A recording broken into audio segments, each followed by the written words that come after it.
St. Anselm of Bec is also known as St. Anselm of Canterbury.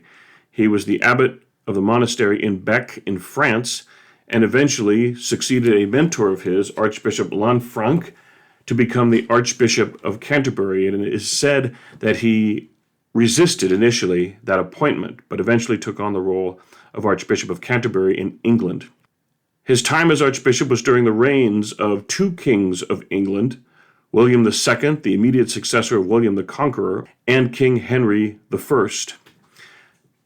And during both of those reigns, Anselm was exiled twice from England because of the conflicts he had with those two kings.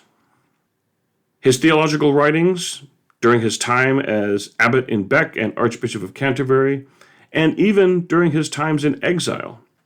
His works on metaphysics and theology were considered the precursor to the scholastic period of church theological history.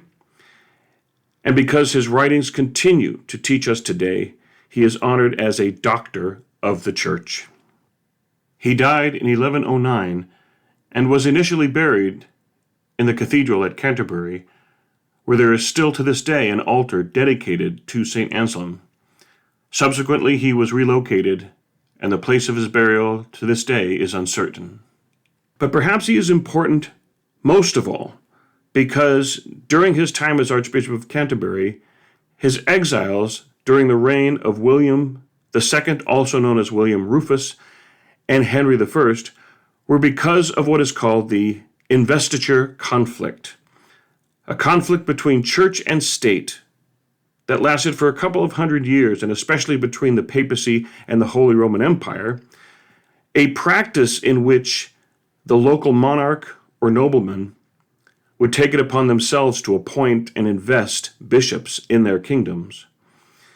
And at a certain point in history, the Holy See and the Church in general began to assert its own authority and its sole authority in appointing religious authority in various countries, led to conflicts between kings and bishops and kings and popes in the struggle to assert the authority of the church in appointing its shepherds, independent of the influence and interference of the secular royal noble authority.